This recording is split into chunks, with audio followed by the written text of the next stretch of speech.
علاج الكحة أو السعال الحاد وصفة مفيدة بزاف، 100%. كنصحكم بهاد الوصفة لأن صراحة مفيدة بزاف. من اليوم الأول كتعطيكم نتيجة سواء الكبار أو الصغار، كتنفع بزاف. كناخدو بصلة كنحكوها، الحكاكة اللي عندها عيون كبار. الغرض عندنا أننا ناخدو أو نستخرجوا ماء البصل. بهذه الطريقة كيجينا سهل أننا ناخدو ماء البصل.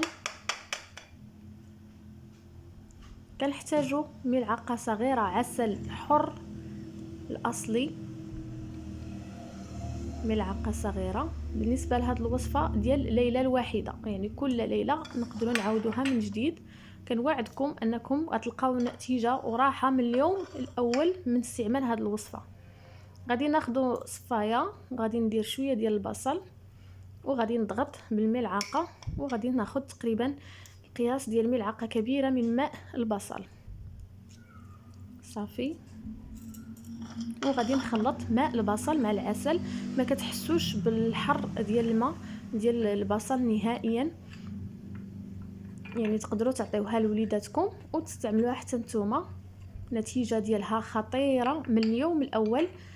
بالنسبه للكحه الجافه اولا بالبلغم، رائعه، وصفه لا يعلى عليها بصراحه.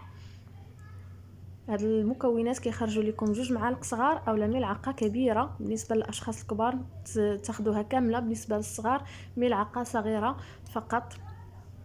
ما كتحسوش بالحر ديال الماء ديال البصله نهائيا بهذه الطريقه اللي شاركت معكم. وبالشفاء للجميع. كنتمنى انكم تجربوها، راها فعاله بزاف. الله يشفي الجميع.